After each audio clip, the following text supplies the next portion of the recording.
to start a new series today where I look at and go through each of the major judges that are found in the book of Judges in Scripture.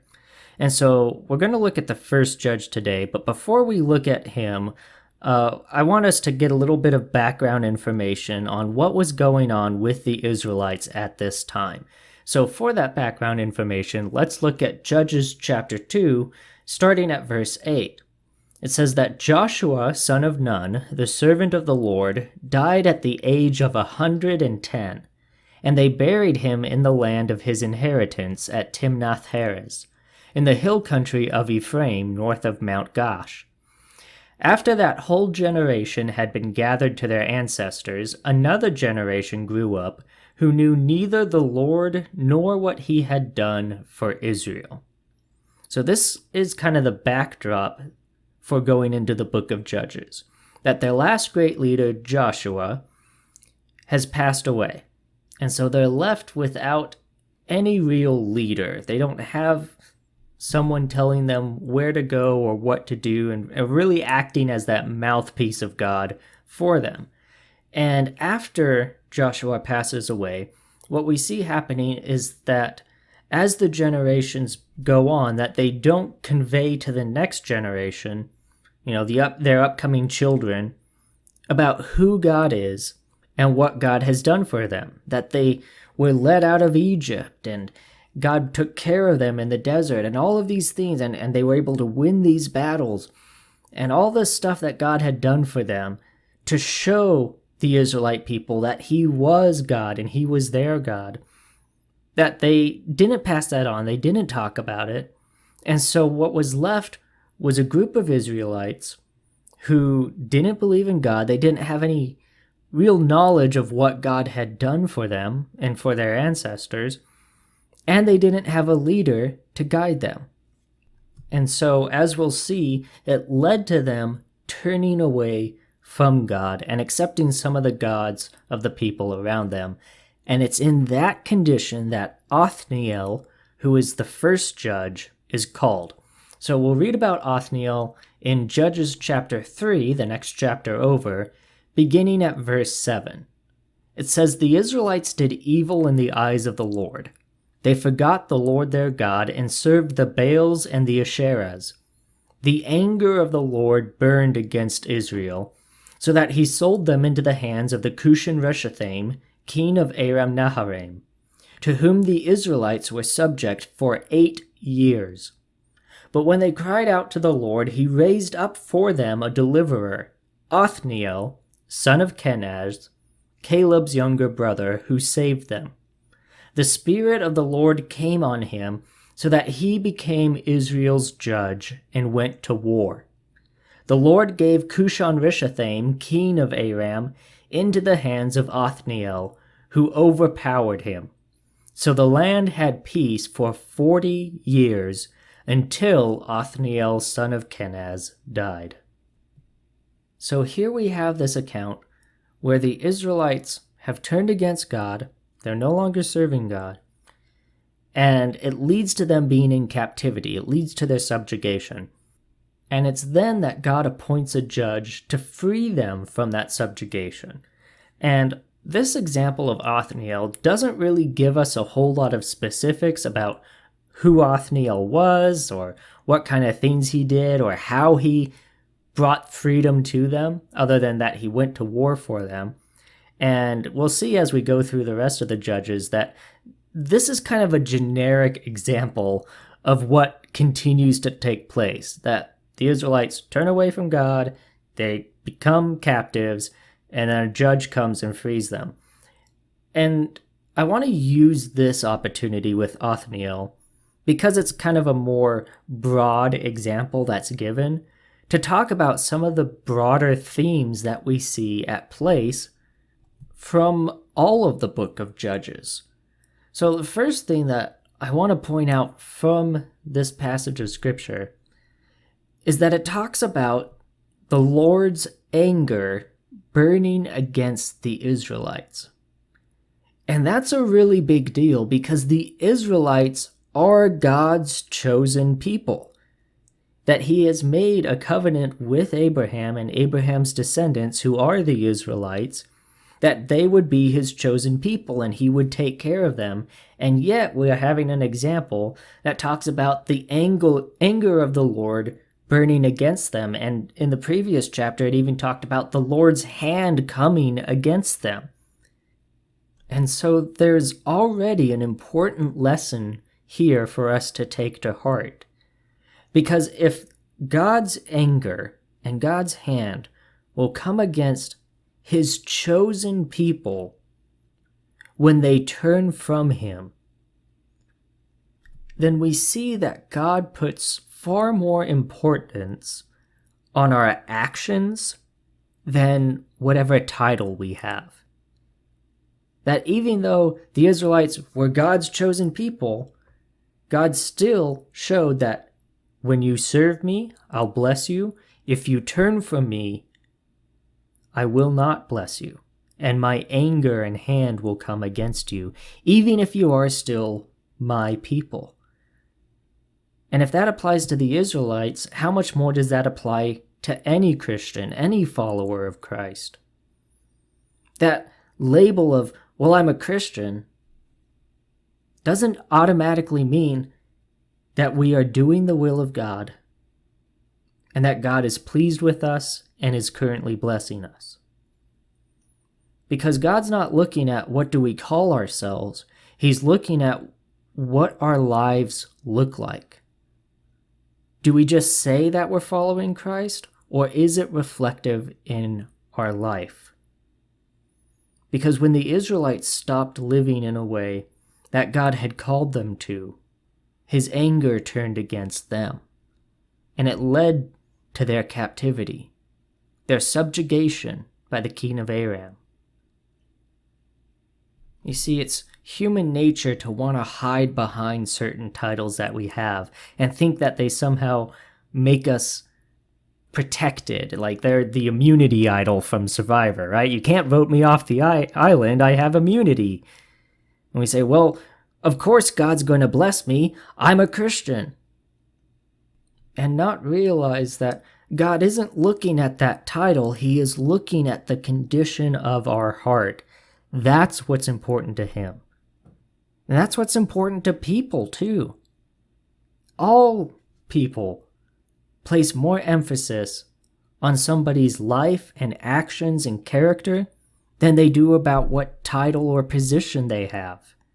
I remember when I was in college and I lived in the dorms and we had these floor leaders that were kind of like the assigned spiritual leaders of that floor, so that if anybody had a problem or wanted advice or help with something, that they could go to these floor leaders that would help them with that problem. And they were called DLs, discipleship leaders. And so if you had a problem, you went to one of the DLs. And I never was one of the DLs. I never had that title. I never had that position. But I remember one day I was with a couple of guys on my floor. And they told me, they said, Zach, we see you as the unofficial DL of our floor.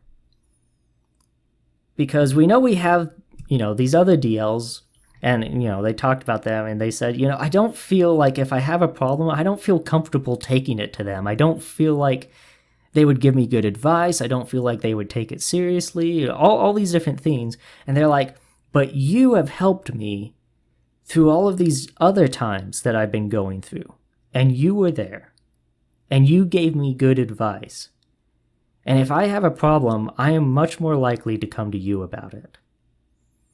Now, I don't tell that story to say, look at me and how great I was. I do that to point out how little people care about titles compared to, is this someone who I know is going to be there for me? Is this someone who doesn't just say this or say that? Does their life reflect those things?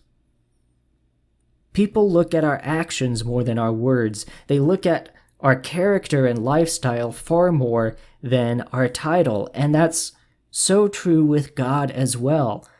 That God isn't dividing us up by what title we have.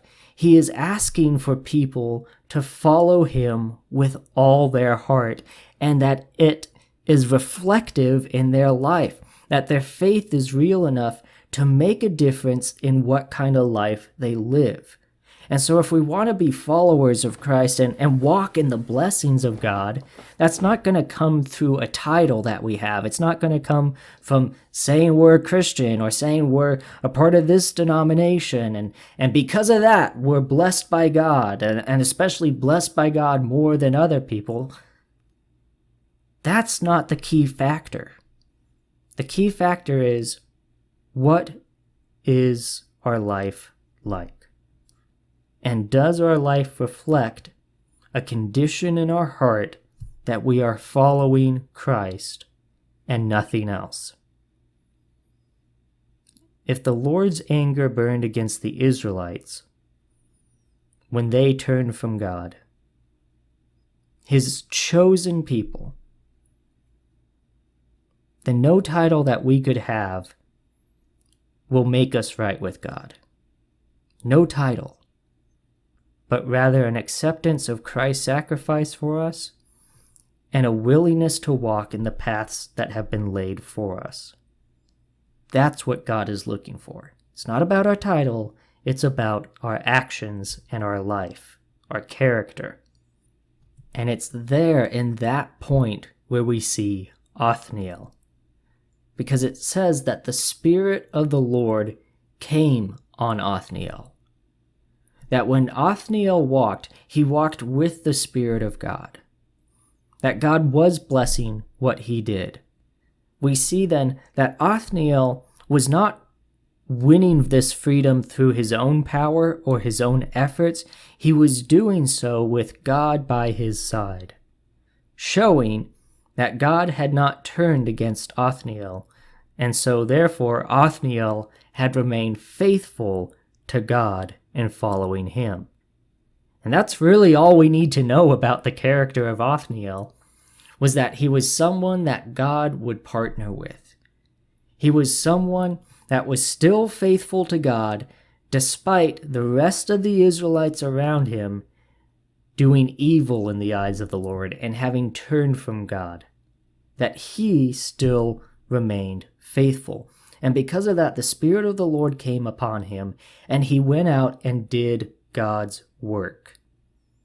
And that he freed the people, and the land had peace for 40 years until Othniel died.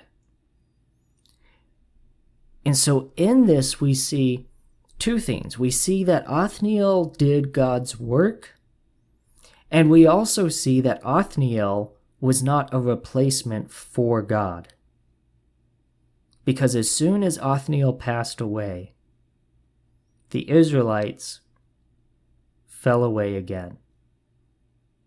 See, Othniel, although he was faithful to God, he did God's work, and that was good. He could never take God's place for the Israelite people. He was not going to live forever. And the Israelites still had this underlying issue of struggling with following God. You see, when Othniel arose as the judge, as their leader, the Israelites said, all right, we're going to follow Othniel. But when Othniel was gone, again they went, we have no one to follow, showing that in those 40 years that Othniel was leading them, that they never reconnected to following God. It was just following somebody else. And I don't blame Othniel for that, because this is an issue that we see the Israelites dealing with repeatedly. That they were followers of Abraham, and then followers of Moses, and followers of Joshua, and now followers of Othniel, and later on followers of this judge and that judge. And even today, the Jewish people we're following Abraham. We're Abraham's children, the chosen people of God. Again, placing that focus on the title. Following people instead of God. Othniel was not given power by God and chosen by God to be his replacement. God ultimately wanted to call the Israelites back to following him. But the Israelites were so focused on the leader that they had that they did not rekindle their relationship with God. And we don't want to fall into that same trap. We don't want to end up in a place where our faith is based upon this person or that person. Our faith shouldn't be based upon a preacher or a pastor or a theologian or our parents or anyone, any person. Our faith should not be built upon people. It should be built upon God and God alone. And I was lucky enough with the upbringing that I had to understand that that was how my faith needed to work. I grew up in a Christian household, and so my parents taught me about God and taught me biblical principles. And then I was homeschooled by my grandparents, and my grandpa was a pastor. And during school, we would have devotional time. So at school, I was learning about God and who he was. And there was a time when we were looking for a new church to plug into, and for that time, I was going from church to church to church. And at every church I went to, I was learning about God. And then in my youth group, from my pastor and youth group, I was learning about God. And then when I graduated from youth group, and I was in the big church, as they say, I was learning about God from that pastor. And I went to college, and I was learning about God at college. And so everywhere I went, I was continuing to learn about God. Every place I went, it came back to God. And so there wasn't really an opportunity for my faith to be built upon one person or one church or one pastor or just my parents or one denomination. Because it was never about those people or groups of people. What mattered was the common thread of God and Scripture. And we want to make sure that we're able to look past people for where to base our faith. And instead of basing it upon certain teachers or certain influential people in our lives, that we're basing it on God and Scripture alone. Now, that doesn't mean that all of those people can't help us in that process. In fact, it's quite the opposite. Scripture is very clear that you need to have fellowship with other believers. Right? Just like Othniel, he did God's work and helped the people of Israel. But their eyes became stuck on Othniel rather than on God. And we can never substitute God with people, no matter how helpful they are to us, how influential.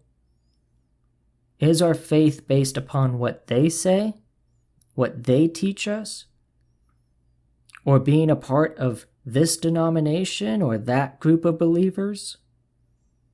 Or is it based on God? Are we following people or are we following God? And a good test of that is, who do you cite more? Who do you reference more? When you're talking about what you believe and why you believe it, are you saying, this author wrote about this and that was really meaningful for me, and this person in my life taught me this? Are you referencing people or are you referencing God and Scripture? Where is your faith based? The Israelite people became too focused on Othniel that when Othniel passed away, they went right back into rebellion against God. And we need to be careful that we don't have that same attitude in our life. And there is one more thing that I want to point out in this passage, which is about how the Israelites were in subjugation for 8 years. And then the land had peace for 40 years. 40 years is a lot longer than 8 years. It's 5 times as long. And as we continue to go through the book of Judges, you'll continue to see this pattern as well. That the time of subjugation is always shorter than the time of peace that comes afterwards. And I find that to be an incredibly hopeful message, that the strife is always overshadowed by the peace. The captivity is always much shorter than the time of freedom and peace afterwards. And we'll see this cycle continue again and again and again. That the Israelites turn from God, and they're subjugated under an evil king for a short time. And then God raises up a judge to free them from underneath that evil king. And they have peace for a long time. Until that judge passes away because they were focused on the judge instead of God. And they fall right back into it. And so the cycle continues of times of subjugation and times of peace. But the subjugation is always shorter than the times of peace. And those times of subjugation are not new. It's personally frustrating to me sometimes when people talk about how terrible the life, like the days we're living in are. And, oh, these are such dark days. This is such a dark time. And boy, everything is so terrible right now. And they talk about it like it's never been that bad before. Like they've forgotten all of history and all of scripture. That there are always dark days. There are always dark times. Every time people turn their back on God and they don't walk in the will of God, dark days always come as a result of that. Living in dark times is never a new thing. And it never comes without the hope of a longer and greater peace that comes afterwards. The dark days are not new. Don't lose hope. Understand that God uses those dark days in order to call people back to Him. Because when people are comfortable, they don't see a need for God. They don't see the need that they have because they're distracted by all of the comforts in their life. But when they lose those comforts, when those things are taken away from them, and they're now in an uncomfortable position, they can no longer ignore the need that is in their life, that hole in their heart that God is waiting to fill. God uses those times to call people back to Him. And the peace that results afterwards is always far longer and far greater than that time of strife.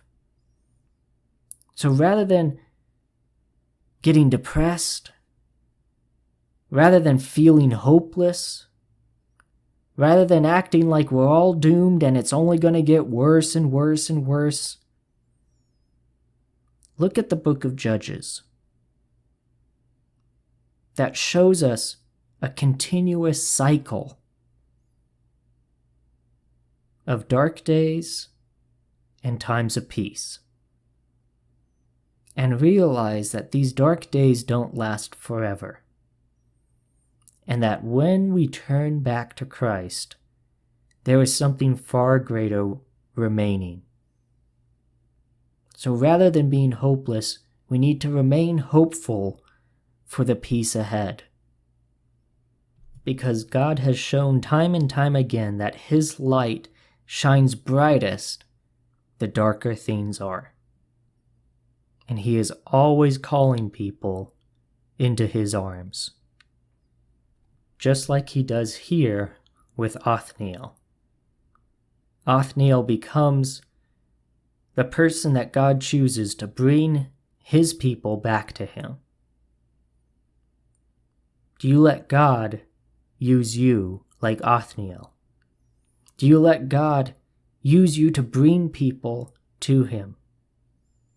And do you, like Othniel, continue to follow God, no matter what the world is like around you?